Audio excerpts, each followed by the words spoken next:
বক্তব্যের শুরুতে স্মরণ করছি বিশ্ব বিধাতা যিনি আশরাফুল মাখলুকাত সৃষ্টি করেছেন।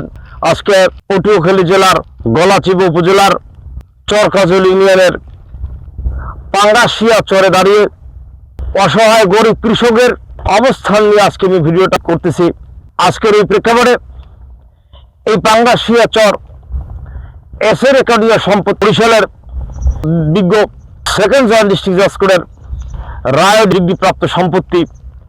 এই সম্পত্তি বিএস রেকর্ডে খাস খতিয়ানে যাওয়ানে এই পাঙ্গাশিয়া এলাকার 800 লোকে বাদী হয়ে পটুয়াখালীর বিজ্ঞ দ্বিতীয় জজ আদালতে মোকদ্দমা দায়ের করেন এবং সে মোকদ্দমায় চলমান অবস্থায় এই সম্পত্তি থেকে বেদখল অনেকে হয়ে গিয়েছিলেন।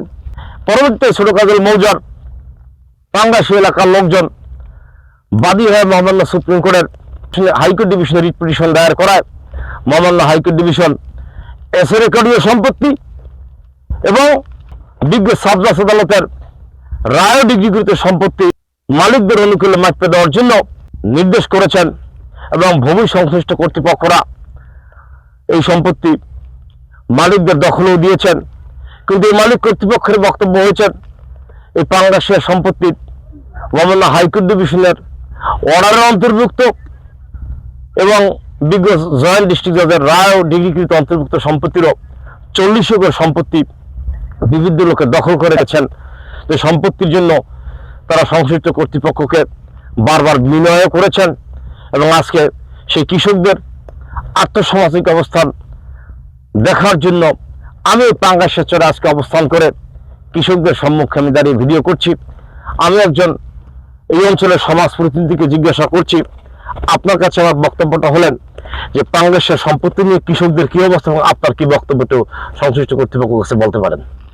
যে এই বছরে পিছনে গেল বছর খুব জায়গা মেলা আসলে এই বছরে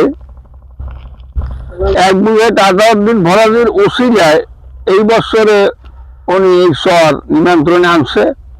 কিছু জমি দক্ষিণ পাশে ভূমিদেশেরা দখল করিয়ে 40 একর জমি এরা এই করতে আসে, ভোগদখল করতে আসে। কিন্তু এই জমিটা আমরা যাতে পাই এই জন্য বাংলাদেশি সরকারের কাছে আমরা আকুল আবেদন জানাই যে আমরা যাতে পাইতে পারি, এইটাই আমরা তার কাছে আমরা শেষ অনুরোধ করছি যে আমরা যাতে জমিটা পাইতে পারি।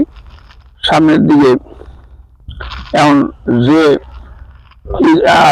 ফসল করতে আসে এইটা এখন নিরাপত্তা হয়েছে এর উসিলেই।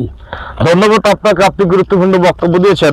আমি আর একজন কৃষককে জিজ্ঞাসা করতেছি, তার নাম হলো সালাম, যে আপনি এই পাঙ্গাশিয়া চরের কৃষক এবছর যে তরমুজ চাষ করছেন এই বিষয়ে আপনার কি বক্তব্য, আপনাদের সকল সম্পত্তি আপনারা দখল পেয়েছেন কিনা এই বিষয়ে আপনার কি বক্তব্য একটু উপস্থাপন করেন। পাঙ্গাশিয়া চরে আমার যে জমি আছে এই জমিটার ভিতরে আমরা টোটাল জমির ভিতরে হয়তো আমাদের 50-60 একর জমি বেদখলে আছে। বাকি জমি আমরা এবছর আমরা চাষের আওতা আনতে পারছি এবং সকল চাষির মধ্যে আমরা সুষ্ঠু বন্টন করে সবাই আমি সুন্দরভাবে চাষ করছি। এবং তরমুজের কি অবস্থা আপনাদের? তরমুজ চাষের মোটামুটি খুব ভালোই আছে বর্তমান অবস্থায়, তরমুজের অবস্থান ভালো। আচ্ছা, আমি সরাসরি আরেকজন কৃষককে আমি জিজ্ঞাসা করছি যে তরমুজ চাষ করতে গিয়ে কেউ বাধা সৃষ্টি করে কিনা এবং আপনার জমি আপনি সঠিকভাবে পেয়েছেন কিনা? এবছর বাধা সৃষ্টি করে না, আর কি আগে করছিল এখন করে না। এবছর সুষ্ঠু এইভাবেই চলতে। এবং আপনাদের তরমুজের কি অবস্থা, তরমুজের চারার কি অবস্থা? অনেক ভালো, ভালোভাবে হচ্ছে। আমি আর একজন কৃষককে জিজ্ঞাসা করছি যে বর্তমানে তরমুজের কি অবস্থা? তরমুজের অবস্থা এবার খুবই ভালো ইনশাআল্লাহ। যেই জমা জমি পাইছি কোনো গ্যাঞ্জাম নাই এখন বর্তমানে, প্রথম ছিল এখন নাই, এবং চারা যেই লাগাইছি ভালোই আছে। এবং আপনাকে জমি চাষ করতে কেউ ডিস্টার্ব করছে না? এবছর আর ডিস্টার্ব হয়নি। এখানে কৃষকদের বক্তব্যটা হলেন এই বছর যারা তরমুজ চাষ করছেন তাদেরকে কেউ ডিস্টার্ব করছেন না, তবে কৃষকদের মালিকানাধীন বক্তব্যটা হলেন তাদের 40 থেকে 50 একর সম্পত্তি এখনো বেদখল রয়েছেন।